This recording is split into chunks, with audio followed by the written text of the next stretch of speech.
Assalamualaikum warahmatullahi wabarakatuh. Salam jumpa di mata kuliah biosinyal. Pertemuan sebelumnya kita membahas fotosinyal di reaksi fotosintesis. Nah, sekarang bagaimana fotosinyal terjadi di contoh yang lain? Oke, kita awali dengan berita tahun 2012. Tim peneliti dari University of California yang melaporkan telah menemukan tawon raksasa di daratan Sulawesi, Indonesia. Tawon yang dinamakan Megalara garuda ini merupakan jenis tawon raksasa. Ya, bayangkan yang unik di tawon itu sama seperti spesies temannya, yakni lebah. Ketika dia menyengat, tawon itu mengeluarkan senyawa kimia. Sebagian ada yang bersifat mematikan, sebagian lagi ada yang tidak. Di sini kita belajar betapa uniknya racun tawon. Salah satu yang menarik dan dikaji oleh para peneliti adalah senyawa mastoparan. Jadi mastoparan ya awalnya diisolasi dari racun tawon. Kalau kita perhatikan strukturnya, ini adalah struktur polimer. Kenapa?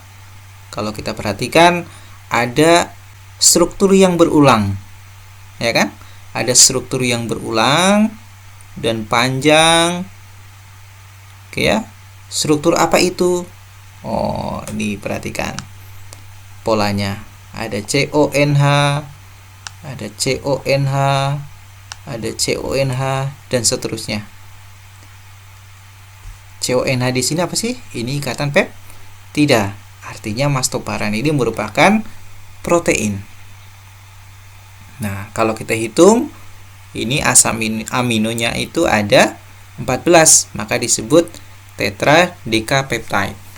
Tetra itu 4, deka itu 10, jadi 14. Ya. Nah, tersusun atas isoleusin, asparagin dan seterusnya. Oke ya. Dan karena dia polipeptida, maka disebut amfifilik. Ya. Masih ingat mengapa disebut amfifilik? Karena polipeptida itu ada gugus fungsi yang dia hidrofilik dan juga ada gugus fungsi di polipeptida lipofilik. Jadi sekaligus hidrofilik dan lipofilik. Ada yang sudah mengetahui di mana struktur yang lipofilik dan hidrofilik? Sudah? Coba perhatikan strukturnya. Kalau sudah menemukan, silakan beri pendapatnya. Oke ya? Berikan komentarnya. Nah, mastoparan ini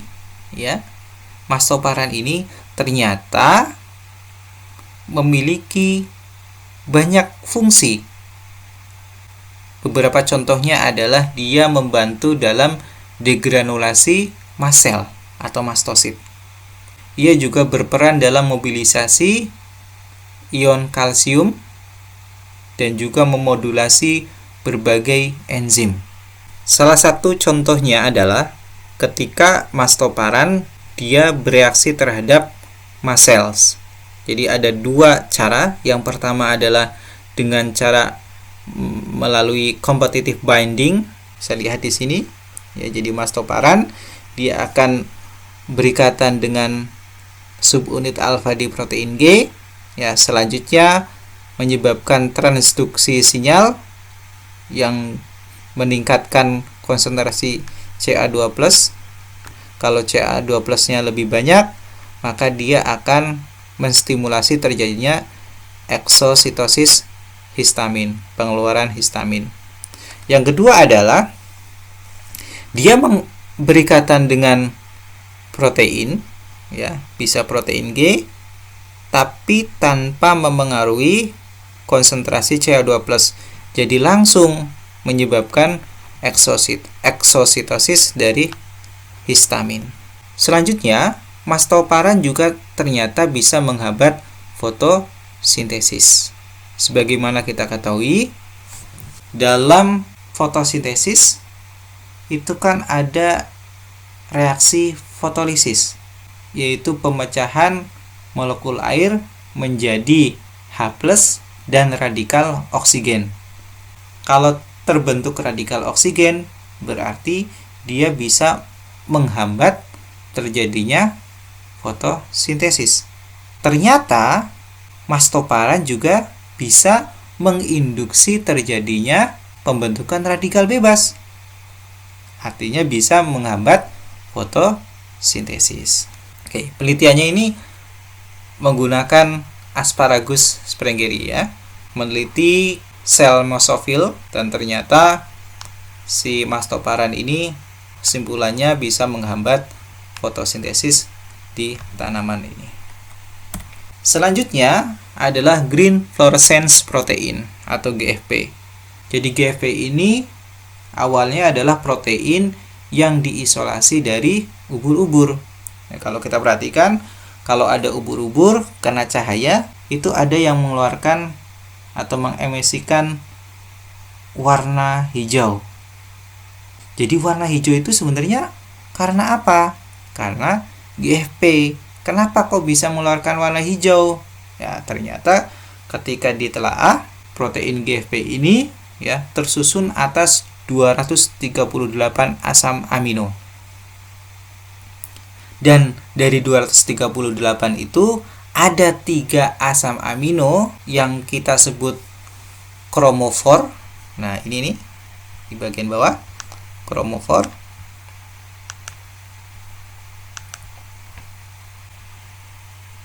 Tiga asam amino tersebut adalah serin, tirosin, dan glisin. Dia mengemisikan cahaya hijau. Serin itu letaknya di urutan 65, tirosin itu di urutan 66, dan glisin di urutan 67. Dan di ubur-ubur, kalau GFP itu berikatan dengan molekul yang lain, molekul protein lain, GFP tidak mengemisikan warna hijau, tapi mengemisikan warna biru. Jadi unik, ya. Kalau sendiri GFP mengemisikan warna hijau, green fluorescence, tapi ketika ada protein yang lain, kuorin, ya, dia mengemisikan warna biru. Karena inilah para ilmuwan menggunakan GFP untuk mempelajari salah satunya perkembangan embrio. Dengan teknologi yang ada, ternyata kita juga bisa memanipulasi ya GFP yang awalnya hanya mengemisikan warna hijau, biru, tapi juga bisa mengemisikan warna kuning dan yang lainnya. Dengan cara apa? Kalau tirosin yang merupakan asam amino di urutan 66 ini diganti dengan histidin, maka warnanya yang diemisikan itu tidak lagi hijau tapi biru. Ya, begitu juga di yang lainnya. Jadi misalkan kalau struktur yang ini diubah ke tirosin 203, maka warnanya berubah menjadi kuning. Jadi jelas ya. Jadi bioengineering terhadap GFP ini sudah banyak dilakukan untuk mendapatkan emisi warna yang lain. Sebuah molekul fluorescence artinya molekul yang bisa menghasilkan cahaya, gitu kan, fluorescence, misalkan GFP atau YFP, itu bisa melepaskan energinya dengan dua cara. Yang pertama dengan fluorescence, artinya apa? Artinya dia mengemisikan foton. Yang kedua dengan cara non-radiative fluorescence resonance energy transfer atau yang kita kenal dengan FRET. Jadi molekul fluorescence ini dia memberikan energi ke protein yang lain tapi tanpa mengemisikan foton, dan molekul yang menerima energi tersebut dia malah mengeluarkan fluorescence. Jelas perbedaannya ya. Jadi GFP atau YFP ya, atau molekul yang bisa mengeluarkan cahaya itu bisa membuang energinya dengan dua cara. Cara yang pertama dengan fluorescence, artinya dia melepaskan cahaya dengan warna tertentu. Oke ya. Yang kedua, melepaskan energi tanpa mengemisikan foton. Artinya dia tidak melepaskan cahaya tertentu, tidak melepaskan warna tertentu. Sebagai gantinya, molekul yang menerima energi tersebut melepaskan fluorescence. Nah, lebih jelasnya di sini nih, di gambar ini. Oke ya. CFP dia menerima energi, direpresentasikan dengan panjang gelombang 433 nanometer. Ya, kalau dia mendapatkan energi, mendapatkan foton, dia bisa mengemisikan energi tersebut. Ini artinya apa? Berfluorescence. Ya, CFP ini berfluorescence. Tapi bisa juga ya, si CFP ini dia menerima energi dan melepaskan energinya tanpa mengemisikan fotonnya. Jadi dia mendapatkan energi lalu membuang energinya ke molekul yang lainnya, dan molekul lainnya lah yang berfluorescence. Jelas ya? Nah, ini terjadi ketika molekul donor ini yang di sini direpresentasikan sebagai CFP ini memiliki jarak yang sangat dekat dengan molekul yang menjadi akseptornya. Jelas ya? Oke.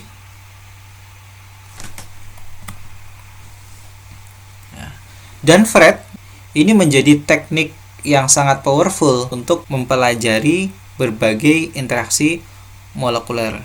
Contohnya adalah sinyal transduksi atau sinyal-sinyal pada reaksi metabolisme gitu ya. Kita bisa pelajari dengan FRET. Intinya apa sih? Intinya FRET itu kan sebenarnya mempelajari, mentrace bagaimana pergerakan molekul protein di dalam sel. Ya, gampangannya kalau ada dua protein, satu protein yang sudah dilabel dengan warna biru dan dia berinteraksi dengan yang lainnya. Nah, di sini ada warna hijau, BFP berarti biru, GFP ini warna hijau, ya. Nih, kalau masih berjauhan, dia masing-masing bisa berfluorescence. BFP fluorescence-nya warna biru, GFP fluorescence-nya warna hijau. Tapi ketika dia bergabung atau berikatan, maka ada satu yang tidak berfluorescence, satu lagi dia berfluorescence. Dan ini contoh yang lebih jelas lagi. Jadi misal kita punya molekul CFP. Molekul CFP ini kan kalau dia mendapatkan energi, dia berfluorescence ya. Jadi kita bisa melihat cahayanya yang dihasilkan ya. Contohnya kalau dapat cahaya monokromatik 433, dia bisa mengeluarkan cahaya panjang gelombang 476. Dan ketika CFP ini diikatkan ke protein tertentu, di sini direpresentasikan warnanya merah, maka dia akan mengemisikan warna dengan panjang gelombang 476. Kalau di sampingnya ada protein yang lain dan dia diikatkan ke yellow fluorescence protein dan jaraknya didekatkan, maka akan terjadi FRET. Maksudnya apa?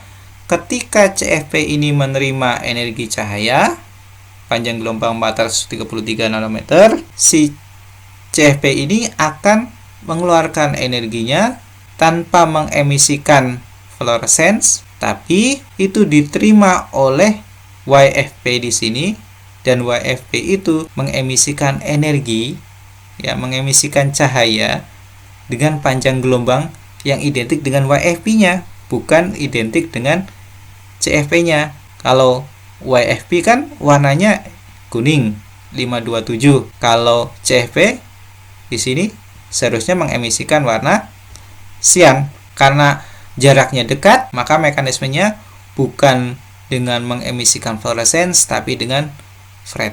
Sampai sini jelas ya? Oke.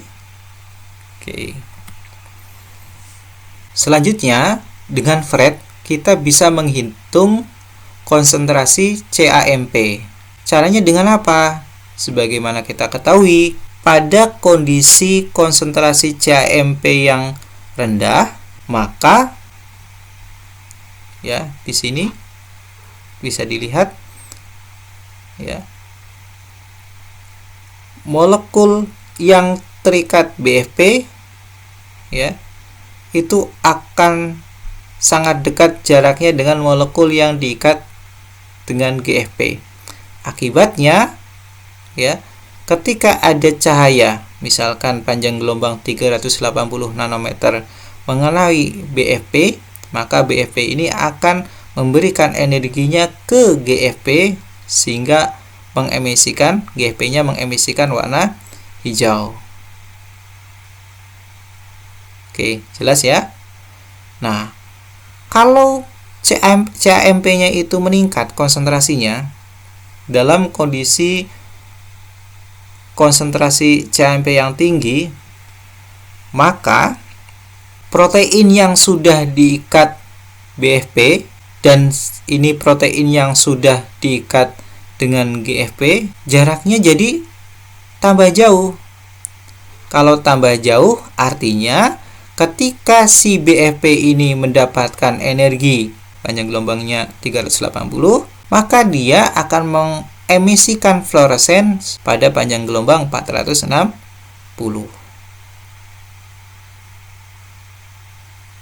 Oke ya? Jelas ya? Jadi dia tidak memberikan energi ke GFP. Oke ya? Tidak memberikan energi ke GFP. Sampai di sini jelas ya? Oke. Sehingga yang bisa terlihat biru, bukan warna hijau. Simpulannya, kalau dalam kondisi konsentrasi CAMP yang rendah, maka yang terlihat adalah warna hijau, sedangkan ketika konsentrasi CAMP-nya itu tinggi, yang terlihat adalah warna biru. Selanjutnya ya, dengan Fred kita juga bisa mengukur ya, menghitung aktivitas pKa. Dengan cara apa? Jadi kalau kita lihat di struktur ini ada YFP di sini sebagai akseptor, lalu ada molekul CFP di sini sebagai molekul donor. Dalam kondisi tanpa fosforilasi ya, tanpa reaksi fosforilasi artinya tanpa adanya fosfor, maka jarak antara YFP dan CFP ini berjauhan. Jadi ketika ada energi yang dikenai ke CFP, maka CFP akan mengemisikan fluoresens warna pada panjang gelombang 476. Ketika ada reaksi fosforilasi ya, di sini ada reaksi fosforilasi, maka fosfornya akan terikat di bagian sini. Ada phosphoserine binding domain. Oke ya. Oke, akan terikat. Ketika terikat, maka konformasinya berubah sehingga CFP ini berdekatan dengan YFP. Ya. Kalau jaraknya sangat dekat, ketika ada energi yang mengenai CFP ini, maka energinya akan diberikan ke YFP. Sehingga yang diemisikan itu bukan panjang gelombang 476 ya, tapi panjang gelombang yang dikeluarkan oleh YFP yaitu 527. Sampai sini jelas ya? Nah, jadi intinya adalah bagaimana fosfor ini diikat ke phosphoserine binding domain, lalu strukturnya memungkinkan YFP berdekatan dengan CFP sehingga emisi cahaya yang dikeluarkan itu berubah panjang gelombangnya. Oke. Selanjutnya, contoh yang lain yang melibatkan fotosinyal adalah ya, bioluminescence. Dan ini bisa kita temukan contohnya pada kunang-kunang. Jadi Bioluminescence ini kan sebenarnya pengeluaran cahaya ya akibat reaksi oksidasi yang dikenal ya. Ada struktur yang namanya luciferin. Luciferin ini dikatalisis oleh enzim luciferase yang bisa kita temukan di kunang-kunang. Kalau sudah dikatalisis akan menjadi oksiluciferin dan warnanya hijau ya. Jadi emisi cahaya yang dikeluarkan warnanya hijau. Oke, sampai sini jelas ya. Oke. Dan reaksi fluorescence di kunang-kunang itu merupakan reaksi siklik, artinya bisa balik. Maksudnya apa sih? Jadi luciferin kan dikatalisis oleh luciferase. Sebelumnya dengan fosforilasi dia menghasilkan luciferil adenilat, terus luciferil adenilat ini dikatalisis oleh luciferase menghasilkan cahaya. Produknya adalah oksiluciferin. Oksiluciferin ini bisa diregenerasi, ya diubah menjadi luciferin dan seterusnya.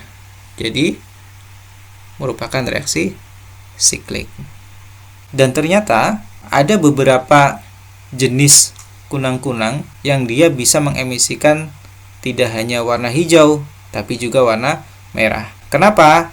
Karena strukturnya ada perbedaan, khususnya di struktur oksiluciferin ini. Jadi kalau oksiluciferinnya strukturnya seperti ini, ya struktur enolat bianion, maka warnanya kuning hijau.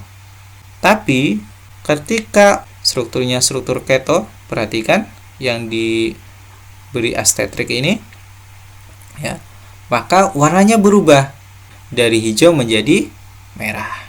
Sampai sini jelas ya. Inilah contoh-contoh mengenai fotosinyal di kehidupan kita yang dekat dengan kehidupan kita. Demikian yang bisa saya sampaikan pada kesempatan kali ini. Silakan bila ada yang ditanyakan. Assalamualaikum warahmatullahi wabarakatuh.